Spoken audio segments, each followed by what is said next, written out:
నాకు క్రాంతి కిరణ్తో విడాకులు అయిపోయిన తర్వాత మా అమ్మాయి టీవీస్లో పనిచేసేది. అక్కడ పూర్ణచంద్ర అని వాడు ఉంటాడు. మా అమ్మాయి 3 సంవత్సరాల నుండి మా అమ్మాయి పడ్డాడంట. నాది నేను పెళ్లి చేసుకుంటానని 3 సంవత్సరాలు వెంబడబడి 3 సంవత్సరాలకు ఆమెను కన్విన్స్ చేసిండంట. చేసి అప్పటి నుండి రిలేషన్లో ఉన్నాడు. ఇప్పుడు 4 సంవత్సరాల నుండి వాళ్ళు సపరేట్గా రూమ్ తీసుకొని ఉంటున్నారు. ఇక ఎప్పుడూ గొడవలు పడుతూనే ఉన్నారు. ఇక ఇట్లా గొడవలు పడి మొన్న 26 నాడు మా కూతురు, నాన్న నీకు నేను ఆయనతో ఉండలేను, నువ్వు వచ్చేసి రూమ్కు మాట్లాడటానికి అని చెప్పింది. నేను యూనివర్స్కి నేను వెళ్ళిపోతా డ్యూటీకి, నువ్వు వచ్చి పూర్ణచంద్రతో మాట్లాడు అని అంటే నేను సింగిల్గా మాట్లాడినామా, నువ్వు ఉండు, మీ ఇద్దరితో కలిసి నేను మాట్లాడతా అని చెప్పి ఇంటికి వచ్చేసి కూతురుతో ముందు మాట్లాడితే నాన్న ఇక నేను ఉండను, కరెక్ట్గా నిర్ణయం చేసేసుకున్నా, మళ్ళీ నువ్వు ఆయనతో మాట్లాడేటప్పుడు మళ్ళీ నువ్వు అడ్జస్ట్ చేయడానికి నువ్వు ప్రయత్నం చేయొద్దు నాన్న అని అన్నది.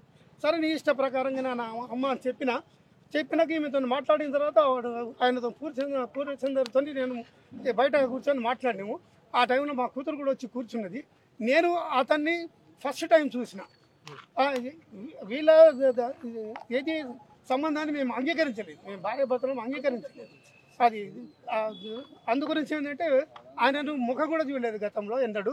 నేను మొన్న 26 నాడు మాట్లాడేటప్పుడు చూసిన. ఆ కూర్చుండగానే ఏమని చెప్పిండు, అంకుల్ నేను 5 సంవత్సరాల నుండి మేము కలిసి ఉంటున్నాము, మేము కలిసి ఉంటున్నప్పటికీ కూడా ఏంటంటే మధ్యలో గొడవలు అవుతూ ఉన్నాయి, ఇక ఇప్పుడు మేము కలిసి ఉండలేము అని చెప్పిండు. ఏ రకమైన గొడవ జరుగుతుంది అంకుల్? ఏ రకమైన గొడవలు చేస్తున్నారు? ఇక వాళ్ళు ఏం గొడవలు చేసుకుంటున్నారో మనకు అర్థం కావు, చెప్పరు మనకు. గొడవలు మాత్రం జరుగుతున్నాయి. ఏ విషయంలో అనేది వాళ్ళకి స్పష్టంగా చెప్పలేదు. కొంతకాలం మా బిడ్డ కూడా మాతో మాట్లాడకుండా ఉన్నాము, ధైర్యంగానే ఉన్నాము. మా బిడ్డను మాత్రం కేర్ఫుల్గా చూసుకోవాలని బ్యాక్ నుండి చూస్తూ ఉన్నాం. ఎందుకంటే టీవీలలో అంతటా పేపర్లలో డైలీ న్యూస్ చూసి మా గుండె అంత ఆవిసైపోతున్నది. మరి వాడు ఏమైనా చేస్తాడేమో బిడ్డను అని చెప్పేసి మాకు ఆందోళన కలిగింది. దాంతో ఏంటంటే ఎప్పుడు కంటికి రెప్పలాగా చూసుకుంటూనే ఉన్నాము బిడ్డతో.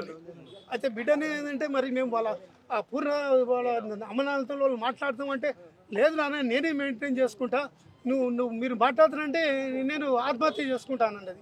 బిడ్డని ఆత్మహత్య చేసుకోవడం మాకు చూడలేము, నువ్వు ఎట్లన్నా ఉంటావు, నువ్వు బతికుంటే చాలు, నిన్ను వెనుకకెళ్ళి మేము చూసుకుంటుంటాం బిడ్డ అని. మేము వాళ్ళని ఎవరిని కూడా టచ్ చేయలేదు, వాళ్ళ జోలికే వెళ్ళలేదు. అంతా ఇది 4 సంవత్సరాల నుండి సపరేట్ రూమ్ తీసుకొని ఉన్నారు.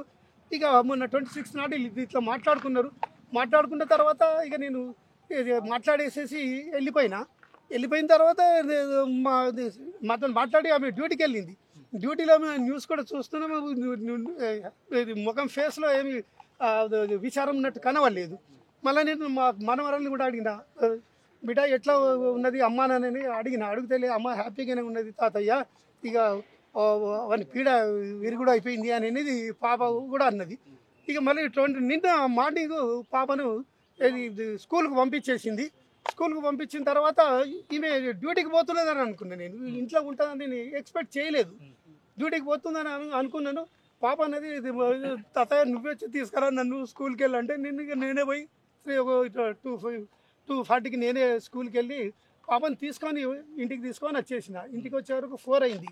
అయితే అప్పటికే నాకు టీఆర్ఎస్ భవన్ దగ్గర నుండి ఫోన్ వచ్చింది. అక్కడ టీఆర్ఎస్ భవన్లో నాకు షాప్ ఉన్నది, కండువాలది, టీఆర్ఎస్ కండువాల షాప్ ఉన్నది. కేసీఆర్ పార్టీ పెట్టిన రోజు నుండి నేను షాప్ పెట్టిన. భవనం కట్టిన తర్వాత నాకు సపరేట్ రూమ్ ఇచ్చిండ్రు, ఇప్పటికీ నాకు ఉన్నది. అయితే అక్కడికి వెళ్ళి ఫోన్ రాగానే నేను పాపకు బేటా నేను ఆ కండువాలు ఇచ్చేసి వస్తాను, నువ్వు ఇంట్లో ఉండని చెప్పేసి రామ్నగర్లో ఇంటికాడ దింపేసి నేను వెళ్ళిపోయినా. వాళ్ళకి పోయి ఇచ్చేసి తిరిగి వచ్చే వరకు 6 అయింది. 6 కాగానే తాతయ్య నాకు స్టేషనరీ కావాలా, వాళ్ళ క్లాస్మేట్ది క్లోజ్ ఫ్రెండ్ది 29th నాడు బర్త్డే ఉన్నది, తాతయ్య నాకు బర్త్డే గిఫ్ట్లు కొనియాలంటే ఆమెను తీసుకొని తార్నాక అక్కడ పెద్ద బుక్ షాప్ ఉంటుంది తార్నాకలో, బ్రిడ్జ్ దాటగానే అక్కడికి వెళ్ళి అవి కావాల్సిన మెటీరియల్ కొనిచ్చుకొని షాపు నుండి డైరెక్ట్గా ఇంటికి వచ్చేసినాం.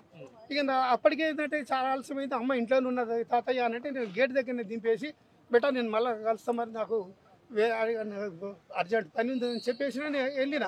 కరెక్ట్ నా 8 దింపిన అక్కడ నేను కొద్దిగా దూరం పోగానే ఒక 15 నిమిషాలకు నాకు మళ్ళీ పాప మళ్ళీ ఫోన్ చేసింది. ఫోన్ తాతయ్య అమ్మ డోర్ తీస్తలేదు అని చెప్పింది. చెప్పగానే ఏంటంటే నువ్వు వెనుకకు రా తాతయ్య అనగానే వెనుకకు వచ్చినా నేను వచ్చాక 8:30 అయింది. అప్పటికే అంటే నేను వచ్చే వరకే కింద ఉండే వాచ్మెన్ వాళ్ళు పైకి వచ్చిండ్రు. పైకి వచ్చిన తర్వాత వాళ్ళు దొబ్బుతే ట్రై చేయలేదు. కాకుండా ఉంటే 2 యువకులు ఉంటే అట్లనే రెంట్కుంటే వాళ్ళని పిలిస్తే వాళ్ళు వచ్చి డోర్ బలంగా గుద్దితే లోపల బోల్ట్ ఇరిగిపోయి డోర్ తెరుచుకునేది. డోర్ తెరుచుకునే అంటే వాళ్ళు బయటకు వెళ్ళే ఆమె లోపల డోర్ పెట్టుకోలేదు. బయటకు వెళ్ళి చూడగానే శవం వేలాడుతున్నది అని వాళ్ళు భయానికి బయట ఉన్నారు. అప్పటికే నేను 8:30కి నేను కరెక్ట్గా వచ్చినా నేను పోగానే చూసేవారికి శవం వేలాడుతున్నది. అసలు ఊహ కూడా ఊహించలేదు అట్లా చేసుకుంటుందని, ఆలోచించలేదు. అట్లా గిట్లా కొద్దిగా అనుమానం వచ్చినా కానీ జాగ్రత్తలు తీసుకొని కాపాడుకునేవాడిని బిడ్డను.